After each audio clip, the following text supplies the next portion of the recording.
Taus-puso ang aking pasasalamat kay Pangulong Bongbong na sa kabila ng galit at labis na kalupitan ng ilan, ako'y pinagtanggol niya at naisama pa sa alyansa.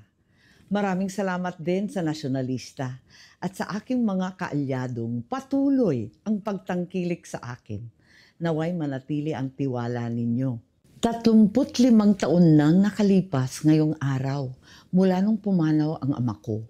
Ngunit buhay na buhay ang mga aral niya sa aking puso. Kaya't bilang panganay niya, pinipili kong manindigan ng malaya't matatag tulad niya na wala nang dapat kampihan kundi ang sambayanang Pilipino.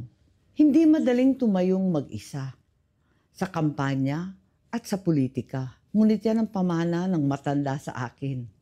Yan ang pamana ni Apo Lakay na ginugunita natin ngayon. Minabuti kong manindigan ng mag-isa upang wag nang malagay sa alanganin ang aking ading. Para wag nang mag-alinlangan ang aking mga tunay at minamahal na kaibigan. Pinipili ko na lamang manatiling malaya at tapat, hindi sa isang grupo, kundi sa bawat Pilipino. Bitbit ang aking mga nagawa para sa bayan nitong nakaraang termino. Mga batas na aking alay sa taong bayan at ang katotohanang hindi ako lumihis sa landas at prinsipyo ng aking ama.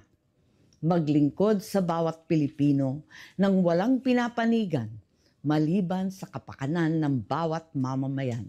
Sana'y patuloy ninyo akong unawain at mahalin.